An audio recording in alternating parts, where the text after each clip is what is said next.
Champions trophy 2025 का final India versus New Zealand. Toss हो चुका है और नतीजा आप पहले से ही जानते हैं। जो नतीजा लगातार पिछले 14 मैचों से होता आ रहा था वो आज 15वें मैच में भी हुआ है। टीम इंडिया फिर से टॉस हार गई है, लेकिन एक अच्छी चीज़ जो टॉस के दौरान हमें पता चली है, जिसके बारे में न्यूजीलैंड के कप्तान की तरफ से ये बताया गया कि आज के मैच में मैट हेनरी नहीं खेल रहे हैं और वो इंडियन टीम के लिए एक अच्छी चीज़ है। प्रशांत, क्या बताया उन्होंने? किसने? सेंटर ने क्या बताया है, क्यों मैट हेनरी इस मैच में नहीं है? हाँ, उनको शोल्डर इंजरी है। पिछले मैच में कैच के दौरान आपने देखा होगा, शोल्डर के बल वो गिरे थे और उस वक्त लगा था कि वो बहुत सीरियस है। बाद में वो ड्रेसिंग रूम गए, लेकिन बाद में वापस आके जब मैदान में आके बॉलिंग भी करी, बट आई थिंक वो सीरियस इंजरी थी।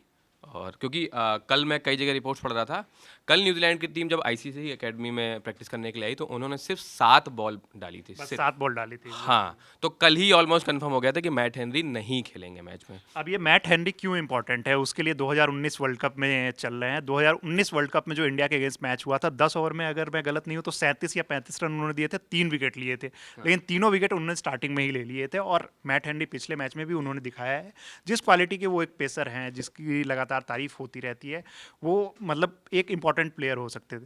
दूसरी चीज़, हम लोग सेम प्लेइंग 11 के साथ गए हैं, लेकिन एक चीज़ टॉस को लेके 15 टॉस लगातार आ रहे हैं। 12 टॉस के साथ रोहित ने एक महान कप्तान की बराबरी की है। हाँ, ब्रायन लारा ने इससे पहले 12 लगातार टॉस हारे थे और आई थिंक नवंबर 2023 से मार्च अभी चल रहा है 2025, तो इसके बीच रोहित 12 टॉस हारे हैं। ओवरऑल इंडियन टीम 15 हार चुकी है। खैर, लेकिन टॉस की बात तो मतलब वो आपके फेवर हाँ, में। टॉस हार गए, हम मैच जीते, हमारे लिए ये ज़्यादा हाँ, इंपॉर्टेंट मतलब है। वो भी चीज़ है। टॉस आपके कंट्रोल में नहीं है। टॉस तो आई मीन कॉइन गिर रहा है और मैं भी अभी भी कहीं देखा था उसमें मैथमेटिकल प्रोबेबिलिटी, अगर कोई देखे कि रोहित लगातार 12 टॉस हारे हैं तो वो 0.00305% की है, जो कि मतलब रोहित ने अगर प्रोबेबिलिटी के हिसाब से अलग एक फीट हासिल किया है। खैर, मैट हेनरी की बात कर रहे थे आप। मैट हेनरी ने इंडिया के खिलाफ ओडीआईज में 11 इनिंग में 21 विकेट लिए हैं और इकोनॉमी 4.48 का है, अगर मैं सही हूँ। एवरेज भी 22 के अराउंड है। हाँ, तो अगर आप उस पर्सपेक्टिव से देखोगे तो भाई बड़े मैच में मैट हेनरी का बाहर होना न्यूजीलैंड के लिए एक झटका तो है ही। और क्योंकि बात यहाँ पे रिप्लेसमेंट की भी होती है। अब नेथन स्मिथ आए हैं उनकी जगह। स्मिथ मोरफा क्या कहते हैं, हिट द टेक बॉलर नहीं है, वो स्किड कराते हैं बॉल को। तो अब इस पिच पे उनकी बॉलिंग कितनी कारगर होगी वो देखना होगा। मैट हेनरी थोड़ा हिट इसको बेहतर तरीके से, थोड़े आसान मतलब तरीके से मैट समझा। हेनरी कंधे का ज़्यादा इस्तेमाल करते हैं, ठीक है। और वो एक्शन होता है किसी बॉलर का, तो वो हेल्प करता है। मतलब अगर मान लीजिए जैसे हम बात कर रहे हैं पिच की, पिच स्लो है, लेकिन वो वैसी पिच पे भी बाउंस जनरेट कर सकते हैं वैसे बॉलर जो हिट द ड्रैग होते हैं। जी। नेथन स्मिथ को कितना परचेज मिलेगा विकेट से, ये देखने वाला होगा।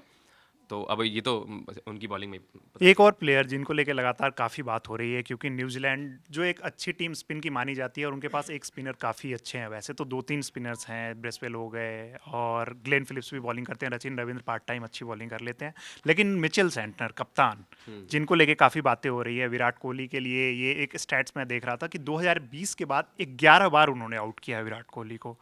तो ये एक जो चीज़ है, क्योंकि अब चेज में आपके लिए सबसे इंपॉर्टेंट प्लेयर, जो हम लोग उस दिन पहले भी बात कर कोहली। चुके हैं, चेज में उससे बड़ा प्लेयर आज तक शायद हम लोगों में से किसी ने भी नहीं देखा है। वनडे क्रिकेट में उससे बढ़िया प्लेयर नहीं हुए। लेकिन फिर वही है कि मिचेल सेंटनर, कहीं ऐसा तो नहीं है कि हम सब जो हैं यहाँ मैट हेनरी के उससे खुश हो रहे हैं, लेकिन एक मिचेल सेंटनर जो है आउट वो ऑफ आगे। सिलेबस आ जाए। हाँ। लेकिन आउट ऑफ सिलेबस वाली बात भी नहीं है। और वो ज़्यादा ज़रूरी तब हो जाता है जब अगर आपको रोहित और गिल से स्टार्ट नहीं मिलता, तो हम कोहली पे ज़्यादा डिपेंडेंट हो जाते हैं, क्योंकि एक्सपीरियंस खिलाड़ी वही हैं, उनके इर्द गिर्द बाकी टीम खेलती है। सैंटनर ही नहीं, आप समझिए, स्पिनर्स को कोहली हमेशा फंसे हैं। ऑस्ट्रेलिया के साथ मैच हुआ था, जैम्पा की बॉल पे 84 पे आउट हुए दो। खास के लेग स्पिन। हाँ, लेग स्पिन और लेफ्ट आर्म ऑर्थोडॉक्स स्पिनर में भी कोहली बहुत फंसते हैं, हमने अक्सर देखा है। वो चाहे एलबीडब्ल्यू हो जाए या बैट और पैट के बीच से गैप है, कोहली बोल्ड हो जाए। तो एक वो चीज़ है। और सेंटर न्यूजीलैंड के मेन स्पिन बॉलर हैं।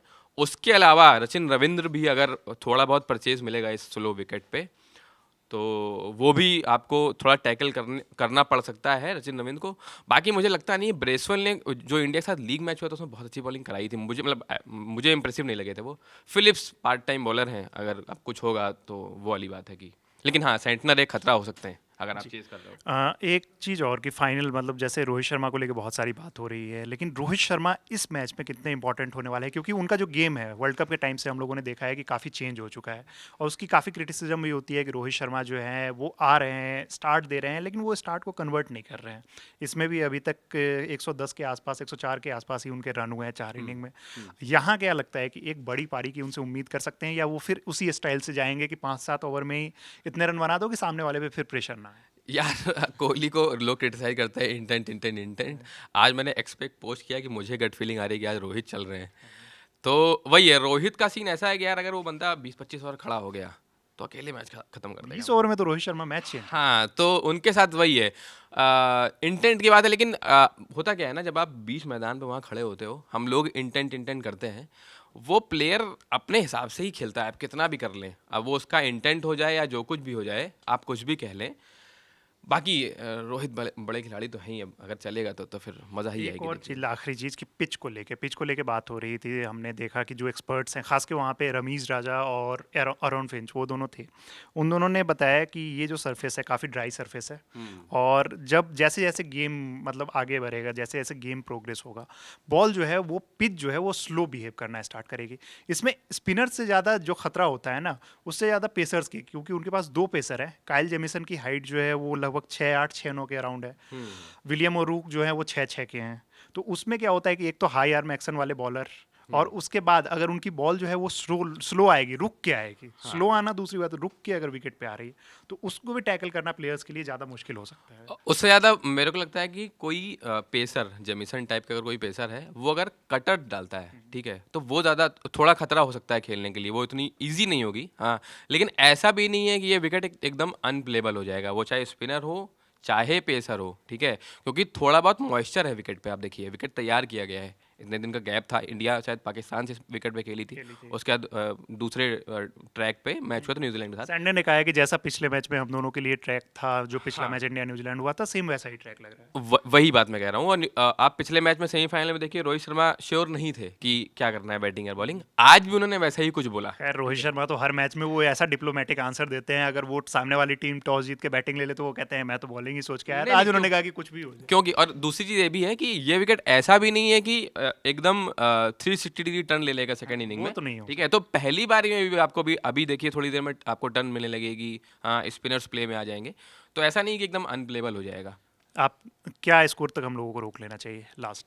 260-65 मुझे लगता है चेजेबल है, वो होगा। 260 ज़्यादा नहीं है? नहीं, दो फाइनल मैच में 260, अभी संदीप जी बता रहे थे कि 260 230 से ज़्यादा अगर हो जाएगा तो वो यार मुश्किल हो। 300-350 रन बनते हुए देख रहे हैं हम लोग। लेकिन फाइनल मैच का एक प्रेशर। कोई भी प्रेशर हो यार, कितने बड़े खिलाड़ी खेल रहे हैं वहाँ, ठीक है। 260-65 इज चेजेबल। अगर आप वो भी नहीं चेज कर पाओगे तो फिर तो वो वाली सीन है कि भाई तो आप फाइनल तक आए ही क्यों। बात ये है, अगर 260-65 न्यूजीलैंड की टीम पहले खेलते हुए बना रही है तो प्रशांत 260-65 कह रहा है, आपको क्या लगता है? 350 बोला। अबे मैच 350 मैं कह रहा हूँ। हम हमारी आदत हो गई है 300-350 चेज होते हुए देखते मैच हुए। दुबई में हो रहा है, दादर में नहीं। ये अभी पाकिस्तान से बाहर नहीं निकल पाया है भाई। हम लोग फाइनल, हम लोग दुबई में खेल रहे हैं, ये नहीं। कोई दिक्कत नहीं। बेचारा पाकिस्तान इस टूर्नामेंट का होस्ट है, बहुत सांत्वना रखते हैं। बहुत मेजबानी तो अभी भी पाकिस्तान के पास है।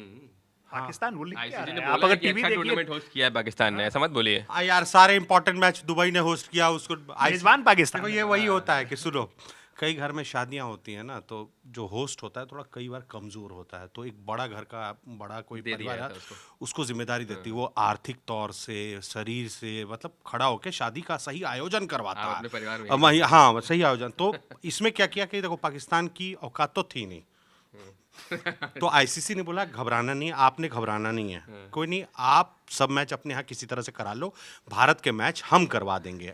आईसीसी कहाँ से चलता है मालूम है ना? दुबई से चलता है ना जी। हैं, वहाँ पे आईसीसी का अपना ग्राउंड है, सब कुछ है ना, एकेडमी है। तो आईसीसी वहीं पे खड़ा है, अपने घर में सारी व्यवस्था करवा दी।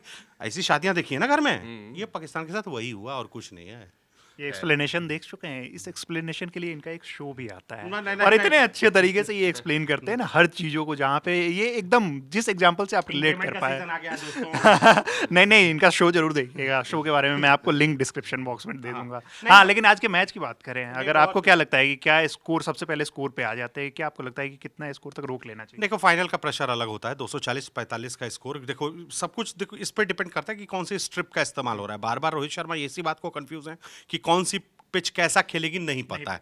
ये वो पिच है जो पाकिस्तान के मैच में यूज हुआ था, इंडिया पाकिस्तान के मैच में। तो इंडिया पाकिस्तान के मैच में फर्स्ट हाफ काफी स्लो था और भारत ने उन्हें 240 के आसपास ही उन्होंने बनाया था। तो वो भारत के लिए चेज करना आसान हो गया, और चेज इसलिए भी करना आसान हो गया कि उनकी बॉलिंग लाइनअप उतनी मजबूत नहीं है। आज की तारीख में आप जिस बॉलिंग लाइनअप के खिलाफ उतर रहे हो, तो वहां दो खिलाड़ी बहुत मजबूत थे, एक सेंटनर और दूसरा उनका मैट हेनरी का अनफिट हो जाना ये उनके लिए बहुत बड़ी प्रॉब्लम है। उसके बावजूद मैं मानता हूं कि लाइन लेंथ और डिसिप्लिन बॉलिंग अटैक है उनकी, डिसिप्लिन बॉलिंग अटैक है, ये बात आपको एक्सेप्ट करना पड़ेगा कि न्यूजीलैंड की टीम बहुत डिसिप्लिन बॉलिंग अटैक है। तो आप कभी भी 250 से ज्यादा चेज नहीं करना चाहेंगे।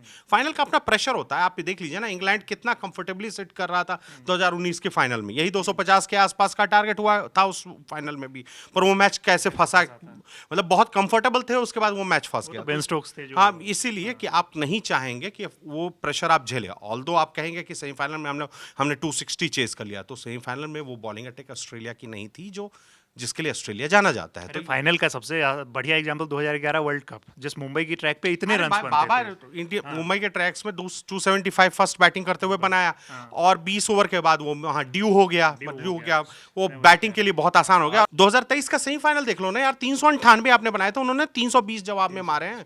398 बहुत बड़ा स्कोर होता है, उसे चेस करना इम्पॉसिबल है, नियर इम्पॉसिबल है। इस कारण से उन्होंने वो चेज नहीं कर पाए। तो इसलिए कह रहा हूं, ऑल्दो अभी मैच की शुरुआत जैसा हुआ है, मैं देख के इतना बोल सकता हूं भरोसे के साथ कि पिच अच्छा खेल रही है। वही मैं कह रहा हूं कि वो ऐसा नहीं कि बहुत अनप्लेबल हो जाएगा एकदम आपके लिए सेकंड इनिंग में भी। दिक्कत ये होती है ना कि जैसे पिच जो स्टार्ट हो रही है, जो हम लोगों ने मैच में देखा है, स्टार्ट किसी और तरीके से होती है और सडन चेंज होती है।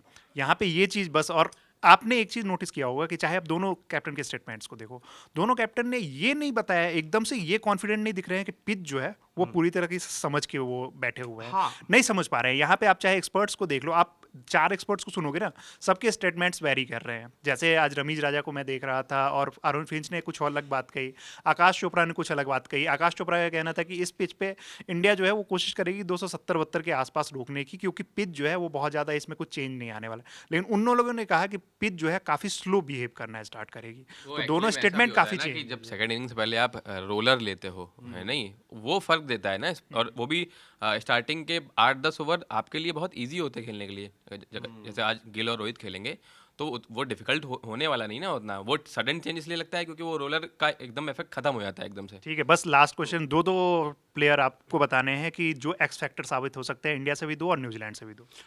इस पिच पर मैं जड्डू को, फर्स्ट इनिंग में जड्डू बहुत इंपॉर्टेंट है आपके लिए।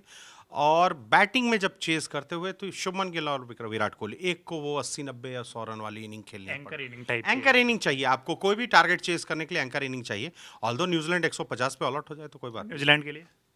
न्यूजीलैंड के लिए तो यही है, इनके 3 खिलाड़ी जो टॉप 3 बैट्समैन हैं, वो टॉप 3 बहुत अच्छे बैट्समैन हैं। लैथम, विलियमसन, रचिन रविंद्र और लैथम। ऑल्दो उनके तीनों जो टॉप बल्लेबाज है सबने सेंचुरी मारी है।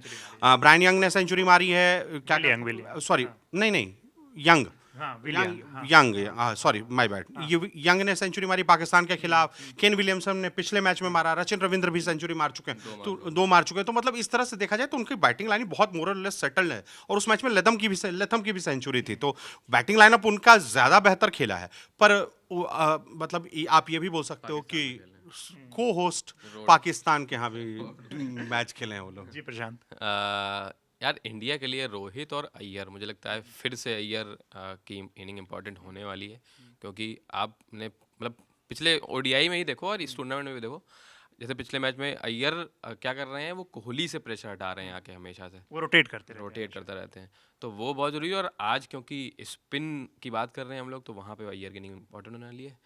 और यहाँ न्यूजीलैंड से तो रविंद्र और सेंटनर 2। जी बिल्कुल। आपको क्या लगता है कि कौन कौन से प्लेयर्स इंपॉर्टेंट हो सकते हैं, और इस मैच को लेके आपकी क्या और राय है, हमें ज़रूर कमेंट बॉक्स में बताते रहिए। देखते रहिए हमारा चैनल ललन टॉप स्पोर्ट्स और ललन टॉप। धन्यवाद।